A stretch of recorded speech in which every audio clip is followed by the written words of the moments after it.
చిరి బాలరాజు గురించి మాట్లాడుకుంటూ ఉన్నాము. వైసీపీ నాయకులు చెప్తూ ఉన్నారు ప్రతి దానికి కూడా కమిషన్.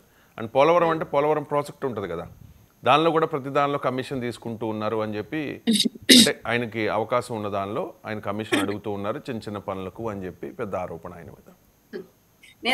నేను మీకు కాంటాక్ట్ నెంబర్ ఇస్తానని చెప్పాను. ఒక ఉద్యోగస్తుల బదిలీలోనే అక్కడ అవినీతి జరగలేదని చెప్పని చెప్తా ఉన్నాం. మీరు కనుక్కోవచ్చు, ఇబ్బంది ఏం లేదు.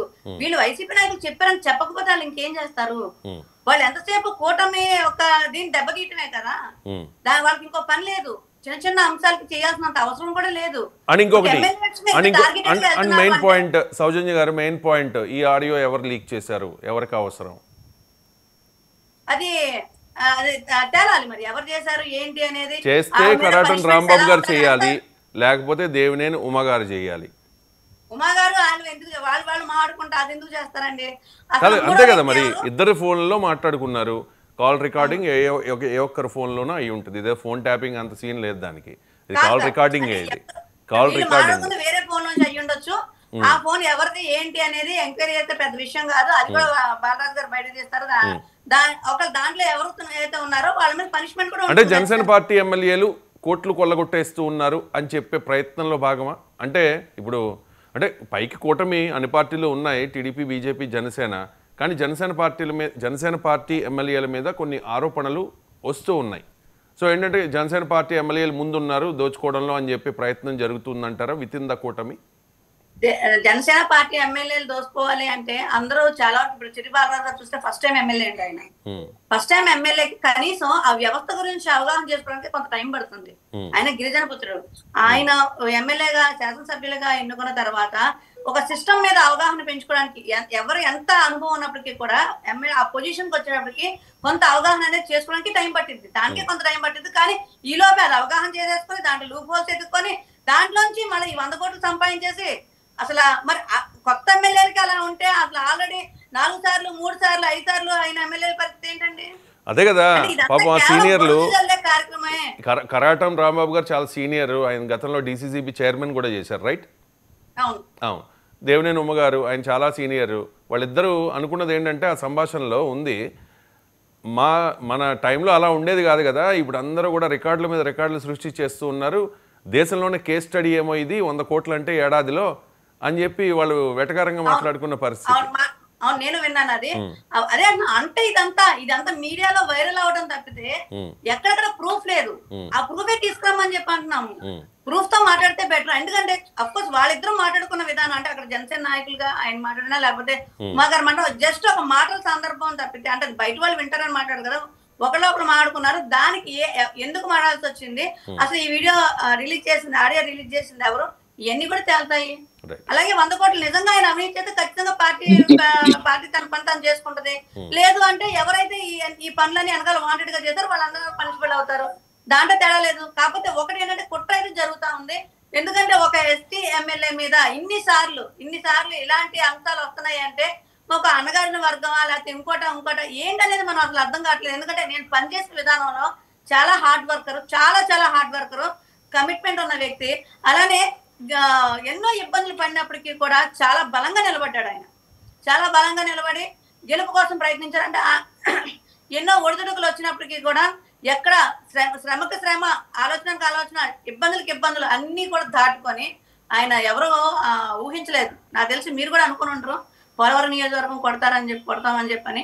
కానీ ఆయన పట్టుదల, ఆయన హార్డ్ వర్కే ఈ రెండే చాలా కారణం అండి. అలానే కరాటం సాయి గారు, రాంబాబు గారు ఆ ఏజ్ లో కూడా చాలా కష్టపడ్డారు. టికెట్ ఇప్పించిన దగ్గర నుంచి ఒక 70-75 ఏళ్ళు ఎంత ఆయనకి.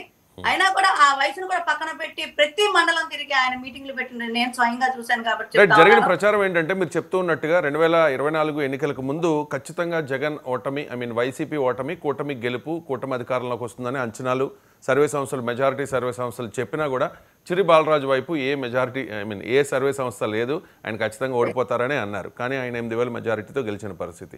ఎందుకు గెలిచారు అంటే కూటమి కార్యకర్తల మధ్య సఖ్యత ఉంది, 1,00,000కు పైగా ఓట్లు చిరి బాలరాజుకు వచ్చాయి. కానీ మెయిన్ ఈయన వెనకాల ఉన్నది కరాటం రాంబాబు. ఆయనే ఫైనాన్షియల్గా లేకపోతే అన్ని రకాలుగా సపోర్ట్ చేశారు చిరి బాలరాజు. ఆయన చాలా మిడిల్ క్లాస్ ఫ్యామిలీ నుంచి వచ్చిన వ్యక్తి.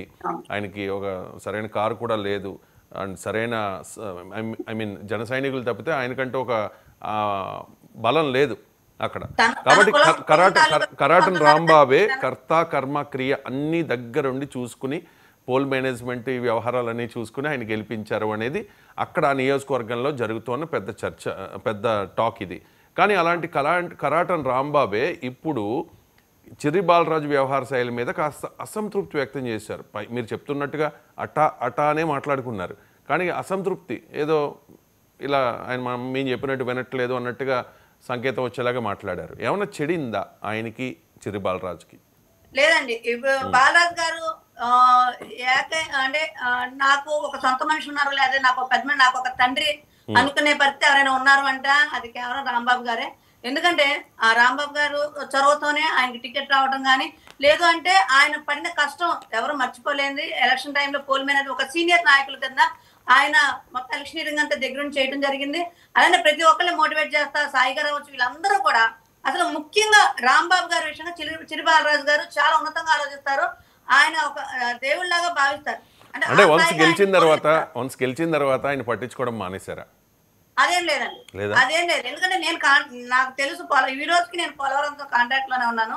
ఎందుకంటే టీడీపీ నాయకులు కూడా అప్పుడప్పుడు ఫోన్ చేసి మాట్లాడుతూ ఉంటారు, ఏమైనా సందర్భాలు వస్తే పిలుస్తూ ఉంటారు. కాబట్టి నేను ఖచ్చితంగా చెప్తున్నాను, అది అక్కడ చెడిపోవడం కాదు. కాకపోతే కొంతమంది ఏదైతే ఆశించి వస్తారో వాళ్ళ దగ్గరికి, ఎమ్మెల్యే దగ్గరికి, అది జరగనప్పుడో లేకపోతే అదిగో అప్పుడు మన అంతకుముందు అలా ఉన్నారు, ఇప్పుడు ఇలా ఉన్నారు, ఈ మాటలన్నీ కూడా ఆయనకి చెప్పడం, ఏంటి ఇలా జరుగుతుందని చెప్పి అనుకోవడం తప్పితే ఎక్కడా కూడా అక్కడ నిజం లేదు. కాకపోతే వచ్చినప్పుడు మాట్లాడటం ఇంకోటి జరుగుతూ ఉంటది. కానీ ఈ ఎవరైతే ఎక్కువ మాకు ఇది కావాలి, దీనివల్ల మేము ఉపయోగపడతాం, అది జరగనప్పుడు ఆ ఈర్ష ద్వేషాలన్నీ బయటపడతా ఉంటారు కదా, అలాంటి సందర్భాలే ఉంటాయి తప్పితే అంతకన్నా చిర్రి బాలరాజు గారికి మాత్రం రాంబాబు గారు అంటే చాలా అభిమానం. ఎందుకంటే ఆయన ఒక గాడ్ ఫాదర్ గా ఫీల్ అవుతారు ఆయన. దాంట్లో తేడా కాదు, ఇలాంటి మాటలు వచ్చాయి. ఈ లెటర్లో చాలా అంశాలు ఇంకా ప్రస్తావించారు. ఈ లెటర్లో చాలా అంశాలు ప్రస్తావించారు, వాటి గురించి కూడా నేను మీతో మాట్లాడతాను.